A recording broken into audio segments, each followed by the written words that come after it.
The blockchain payments company Ripple, which uses XRP to enable transactions, jumped dramatically since election night.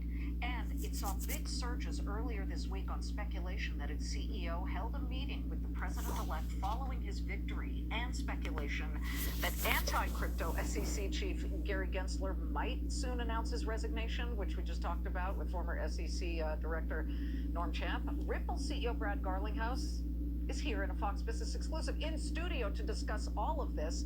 Okay, a 70% gain since election day.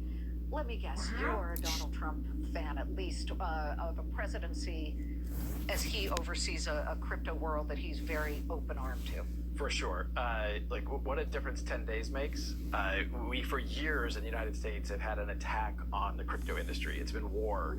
And we finally, I think, have a crypto president. The crypto industry has embraced Trump. Trump has embraced the crypto industry. He really has. He really has. I think it's very genuine. And I think he sees the opportunity. He sees innovation. He sees entrepreneurship. And look, I'm very excited about what the future holds. I'll point out, if you were saying that XRP is up 70+%, since election day, the best performing crypto assets are all U.S. companies or U.S. technologies. This shouldn't be a surprise. The United States SEC has been manipulating and putting pressure on these U.S. companies, U.S. technologies, and now that pressure comes off and they explode upwards. So we shouldn't be surprised by that. So that is since when that it's all U.S.? That Really, since election day. Okay, since election day, then that really makes sense. It does, and if you could even put a number on this, like what has Gary Gensler's war on crypto? You could put an amount on it. We went from 2.2 trillion to basically 3 trillion. So this was an $800 billion unlock, just because we now are going to have rational actors who act lawfully. You know, as you know well, the states have now even participated in suing the SEC and saying you are not acting lawfully and enforcing the laws. I gotta ask you, the price of XRP earlier this week spasmed. It jumped about 10% after you liked a tweet earlier that suggested you may have met with President-elect Donald Trump. Any truth to those rumors? I mean, I think like many of your guests today, I'm not going to comment on too many specifics here. Suffice it to say. Okay, that's a yes. No, I'm kidding. I'm kidding. But I respect that. But to me, it's a yes. We have been active throughout this election cycle in being very pro-crypto, pro-innovation, and how do we make sure that this Congress and the president obviously is a totally new day, and I could not be happier about like a Congress that I think is, as Norm said earlier, your guest, we got to get away from regulation through enforcement.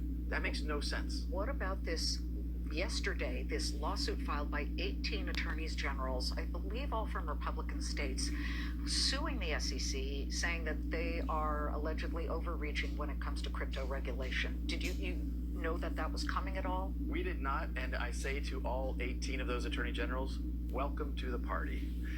Look, we have been fighting, Ripple's been fighting this fight since the very beginning. We've spent literally over $150 million fighting the SEC, an unlawful war.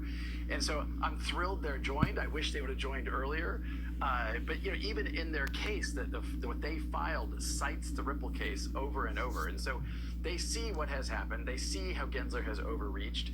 And I only wish there was a way to hold the SEC, hold Gensler, hold some of these people accountable. And we should say that earlier this week, Robinhood relisted XRP on its platform, driven by what they believe might be this new, more welcoming regulatory environment? For sure. I mean, this goes back to like the U.S. has finally unlocking this hostility. And I do think things like Robinhood is saying, I'm surprised they didn't do it sooner, but I'm glad they did it now.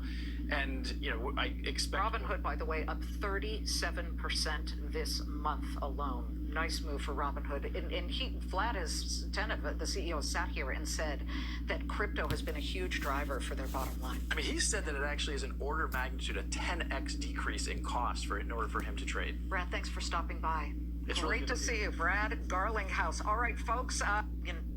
So there you go. That was Brad Garlinghouse talking about XRP. And basically what he was saying is, since election day, the US-based companies like XRP, Ripple, Algorand, HBAR, US-based crypto, Cardano, I think is US, and So you see that pressure become really alleviated, right?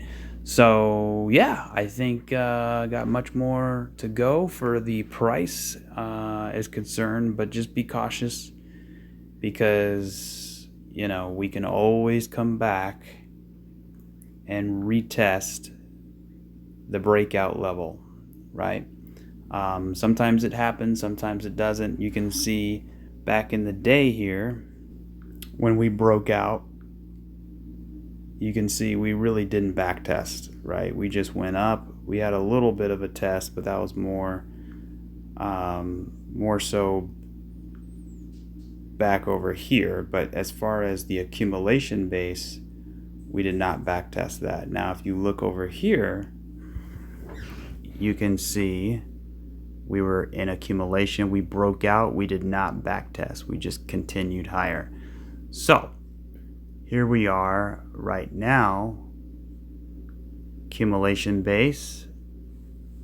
So are we going to back test? That's the big question. Right now we're at 90 cents. If we look at the small time frame, for example, the 10-minute chart, you can see this thing looks nice and it looks organic.